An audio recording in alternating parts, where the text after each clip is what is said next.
how's it going guys? Welcome back to the channel. Crimson Panda here, back with another Mercenaries priority guide upgrading video. Now in today's video we're going to be taking a look at part 2 of Fighters. So this video is aimed to help all of the new and returning players. Once you obtain a mercenary and you are unsure of what you want to use it in or what to upgrade, then hopefully these videos can help you on that decision making process. And if it does help you out, then make sure you give this video a thumbs up and consider subscribing to the channel. It would really help grow Mercenaries as a game mode and also the channel so that we can spread the word and hopefully get more people involved in Mercenaries. So with that being said, let's take a look at part 2 of these fighters. Okay, so the first mercenary we're taking a look at today is going to be Nefarian.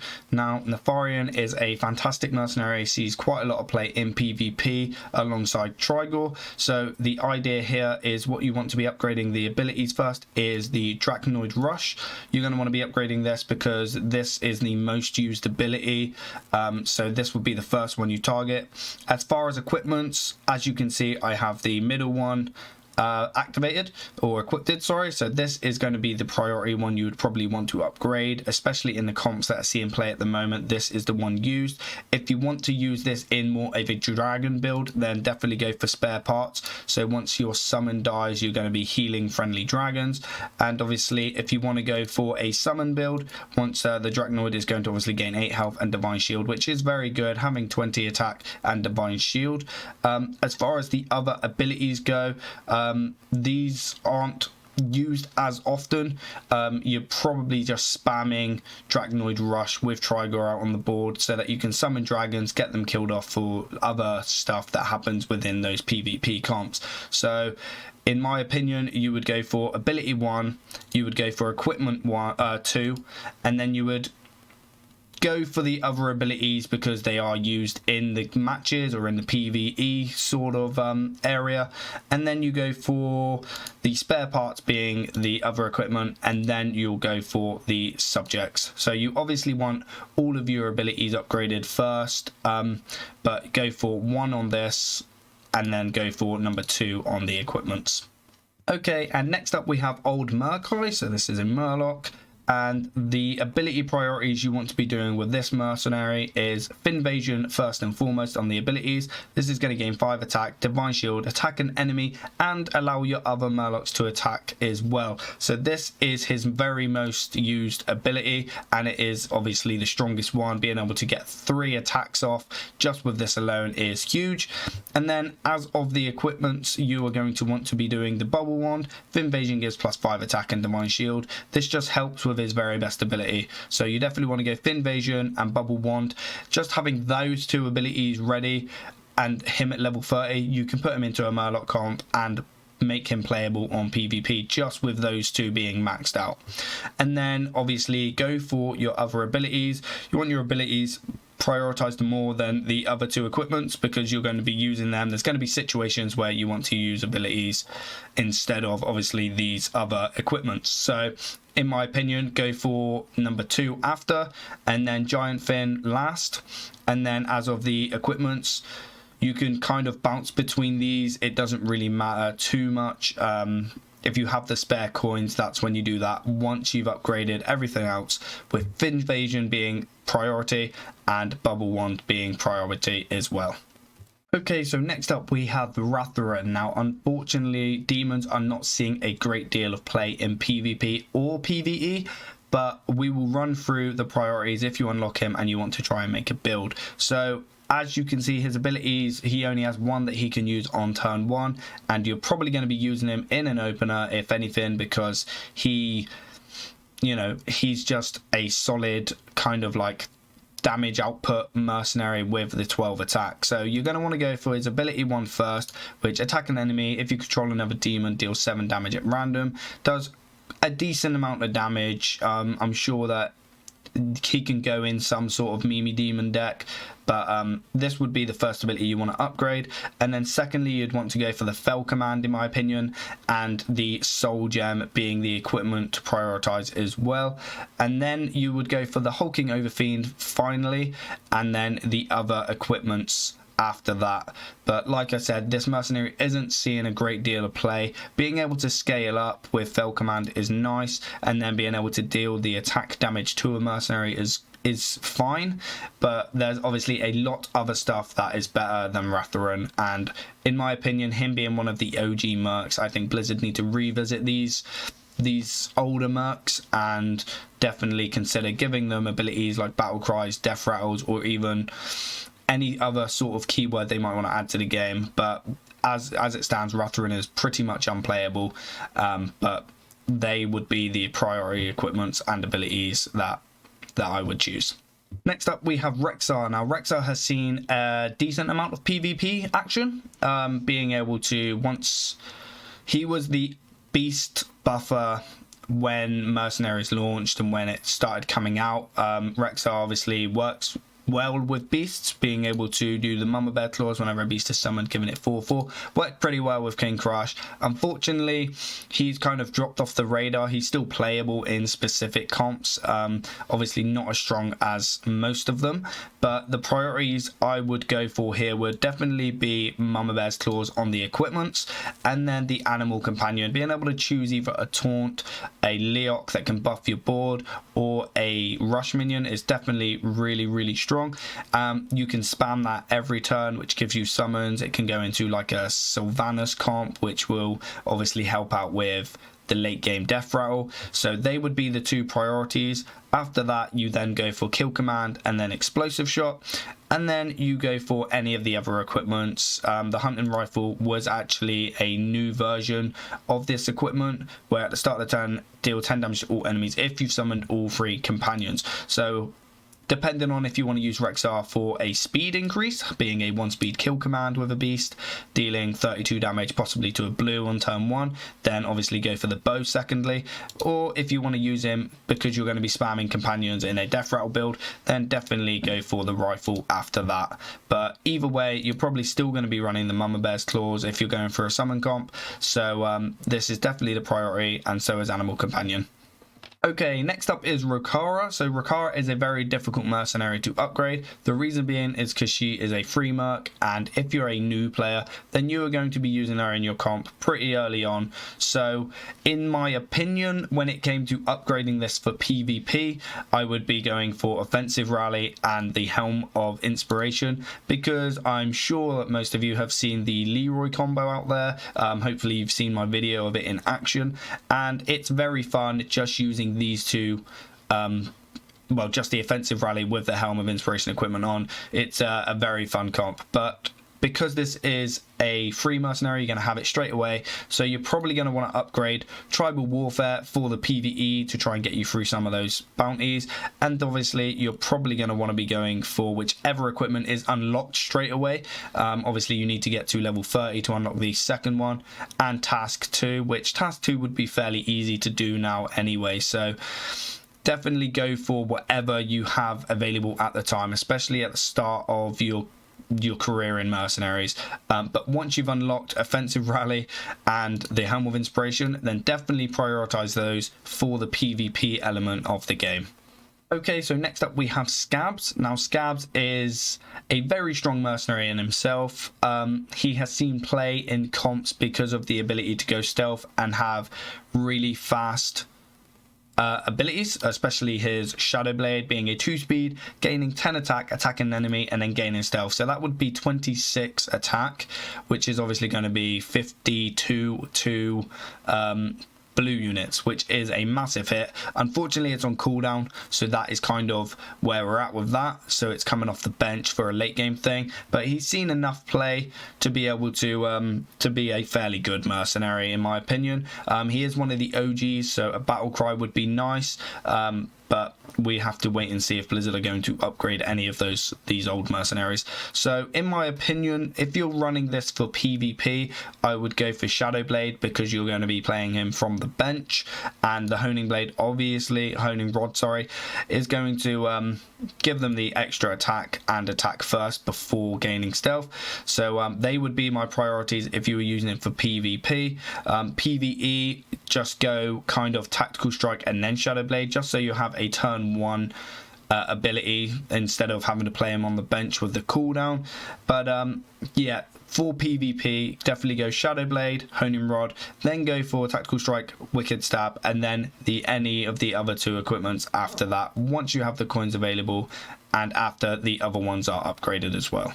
Okay, so next up we have Sinestra. Sinestra is a very solid mercenary. Sinestra was, I think, the first bunch of dragons that come out. She came out with that, and it does the most amount of damage for a long, or it did do the most amount of damage for a long time, thanks to the Twilight Extinction. So this deals 30 damage to all enemies after 1 turn. So you activate this, restore 20 health, which is strong in itself, and then being able to deal AoE damage. This was soloing blues in the late game, and it was forcing Blizzard to come up with a fatigue system just because of the mirror matches with double Sinestra. So if you want to run this for PvP, you will go for Twilight Extinction first and foremost. You will then go for Mana Barrier second, and then you'll go for Mana Brooch so that the Mana Barrier is actually stronger than if you didn't have it. So it's going to be able to give you take 5 less damage and extra heals. So they are the ones you're going to want to be going for. As of the other ones, you just want to do the abilities next, just so that you have all of them up. And then I would go for the Shard of Woe and then the Hook Talons after that. So next up we have Sylvanas. Now Sylvanas has seen an immense amount of PvP play. She is still seeing PvP play now, and that is thanks to the equipment Death Volley.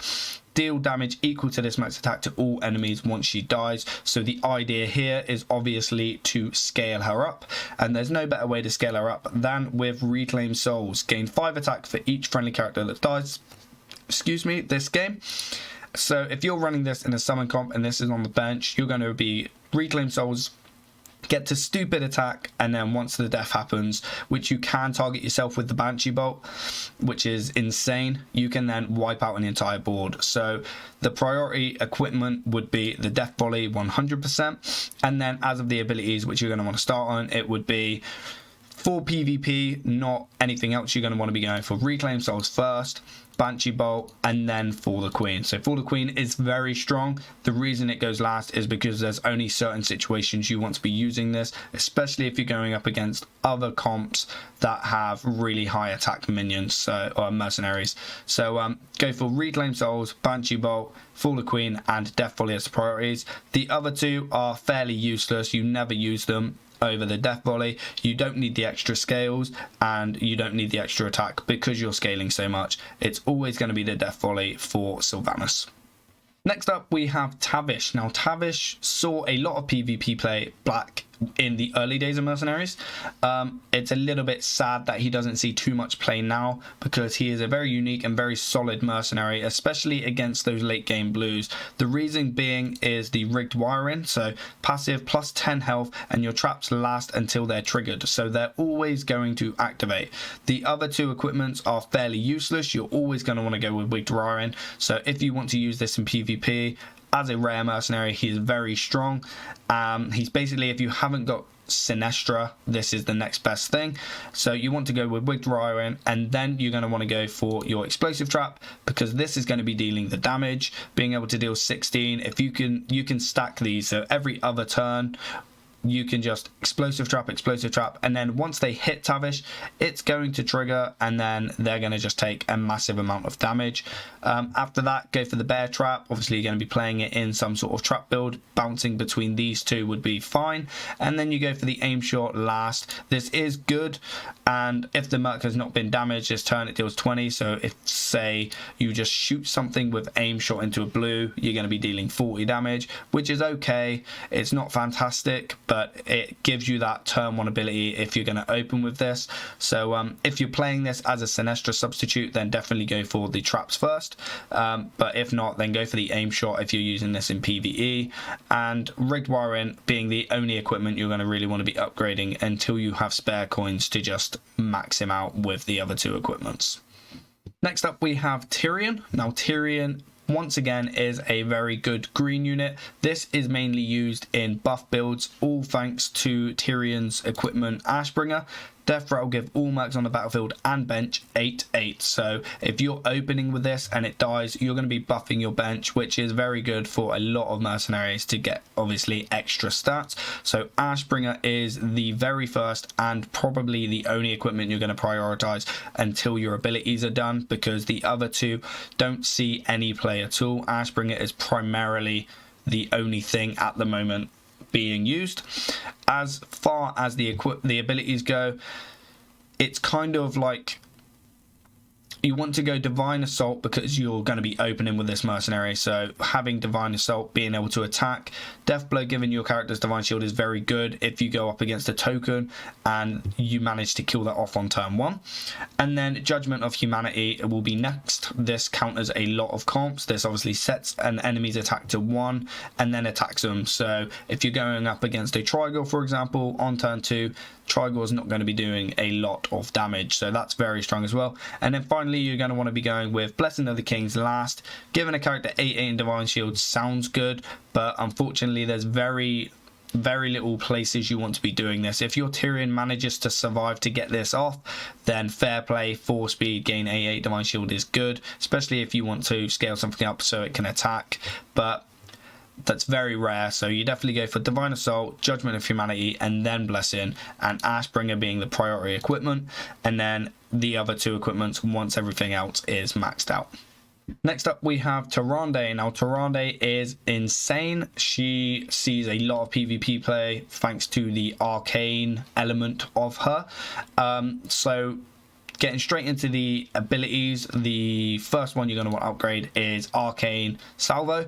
So this is going to be dealing 16 damage to 2 random enemies, and if any die, repeat this. So this is going to scale with the help of other mercenaries in the comp. That is the idea of Tyrande, so why not give her more attack straight off the bat? So this Vardant Recurve is going to be the first and only equipment used for that type of arcane comp. So you're going to want to go with Vardant if you're going for a arcane bench, and then Arcane Salvo for that. But the good thing about Tyrande is she has some flexibility with the help of Band of the Wild, giving your nature abilities the ability to cast twice, all thanks to Inlune's Grace. So your next arcane cast twice and it's permanently 3 speed faster. Great, but this is going to allow nature abilities to do that as well. So we have seen Tyrande paired up for nature benches and arcane benches based on her equipments alone. So if you're going arcane,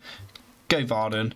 If you're going nature, obviously go Band of the Wilds. So this is where it's really the only mercenary you're going to want to be doing 2 equipments before all of your abilities. So you want to go for Arcane Salvo first, Vardant Recurve second, and then go for the Grace and the Band of the Wilds after that. And then you go for Arcane Shot, and then you go for the useless equipment number 1. Next, we have probably one of the most broken mercenaries in the game, and that is Valeera. So Valeera is crazy. The equipment you're going to want to prioritize solely on is the Unnatural Smoke. Passive, while this Merc has stealth, friendly characters are 4 speed faster. So that is all of your friendly characters. 4 speed faster is nuts, and the way you manage to get her stealth is with Sinestra Strike, which will be the very first ability that you're going to want to upgrade. So gain 10 attack this turn, attack an enemy, or attack the lowest health enemy, and combo gain stealth. So you're attacking the smallest thing and you're gaining stealth off the back, and all you have to do is combo it with something that's 3 speed or less, which is really easy to do in mercenaries, especially with some of the other mercs that have some broken fast abilities as well, like Trigor, for example. So they are going to be the first ones you're prioritizing, and then you go for your abilities. You go Fan of Knives next, because there are a lot more fun things you can do with Fan of Knives and get an AoE, plus this increases your speed so you don't get too saddened by losing the stealth. Then you go for the Ambush, because this, once you're stealthed, will deal huge amounts of damage, and there are times that you absolutely need that. And then once you've done the abilities and an Unnatural Smoke, any leftover coins you have, you start going on these to max her out. Up next, we have Saurfang. Now, Saurfang is not very good. So, if you're going to be playing this mercenary, you're going to be playing it in an Orc deck. So, the way you're going to upgrade this guy is by the abilities, the Mobilizing Strike, attack an enemy, and give your damaged Orcs 7/9, which your Orcs are going to be either taking damage or dealing damage and still taking retaliation damage before speed 6. So, this actually does buff up a couple of your Orcs, if not all of them other than himself, and then you're going to want to be going for the Saronite Stomps so that you can gain more stats with Mobilizing Strike. They are kind of the first two you're going to want to prioritize if you're going to be using this in an Orc build. And then once again, like the other mercenaries that don't see much PvP play, you're going to want to go for Whirlwind second, and then the Berserker last. And then once you have any spare coins, bounce between the two equipments because they don't really see play. It's always the Mobilizing Strike that's going to be equipped, especially when this only fits into one archetype and doesn't really increase that archetype's power level that much. So unfortunate, because it's an epic mercenary and quite a unique character in Warcraft. So once again, I hope Blizzard do revisit these mercenaries and give them a little bit more love in the future. Next up, we have Warmaster Voone. Now, in my opinion, Warmaster Voone has gotten worse with recent changes, and that is because of the addition of charge as the keyword. So this evasive worm used to have rush, so that when you summoned it, it would rush into a mercenary straight away. And with Divine Shield and Wind Fury, with 25 attack, that is 50 damage if you hit the same unit twice, or 25 damage spread out between two mercs, which is pretty decent. But with the addition of charge, this is no longer attacking once summoned, which makes this mercenary a lot worse. So in my opinion, you're going to be wanting to use this on PvE stuff, and that's specifically his task related stuff. You're not going to want to be using this over other stuff, to be fair. So the way you would upgrade this is you would go for Axe Throw, because this is the only ability you can use if you open with it. Then you would want to probably go for the Evasive Worm, even though it is a lot worse. And then the Fire Breath, dealing 10 damage repeat for each dragon you control, is very good if you're running it in a dragon comp, but he's a troll and you're only going to have 2 more dragons, maybe 3 if you're running a summon dragon comp, so this one makes this a little bit worse. If you could change this into a dragon somehow, that would have increased this a little bit better. If you had an equipment that made this a dragon, then this would be a lot better, but unfortunately that's not the case. Because we're going with the Evasive Worm, this probably isn't the best equipment you would want to go, because Evasive Worm is a lot worse now. So you'd probably want to go with the Dragon Mark, dealing 4 more damage, or even the Dragon Ruin Axe with a friendly, once a friendly dragon attacks an enemy, deal 10 damage. It's to an enemy, it's a random enemy, it's not necessarily the same one you attack, and you have to run it in a dragon comp because it's obviously once a friendly dragon attacks an enemy and not once dealt damage. So unfortunate with this mercenary being a little bit underwhelming, but this is an OG Merc and Blizzard do need to approach these a little bit more. Next up, we have Rathorian. Now, Rathorian doesn't see as much play as I would like, personally. He's a very unique mercenary. The flavor of his texts are very unique in mercenaries. So the priority I would probably go for with Rathorian is Black Dragon Scales as the equipment.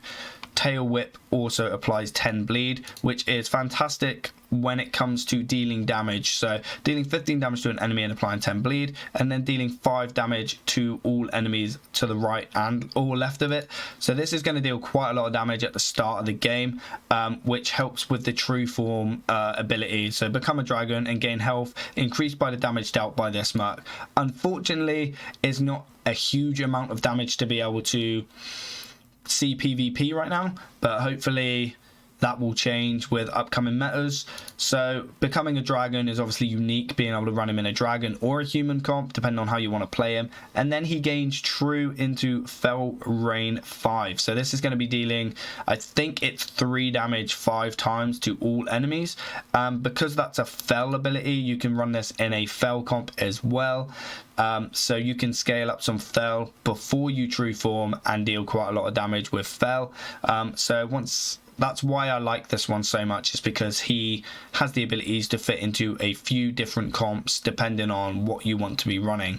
So in my opinion, go for Black Scales as the equipment, and then go for Tail Swipe, then True Form, Creeping Madness being the extra ability, and then go for the Horn because you might want to do True Form instead of the Tail Swipe at some point, and then the Creeping Madness also makes the enemy slower, being the last thing you want to upgrade.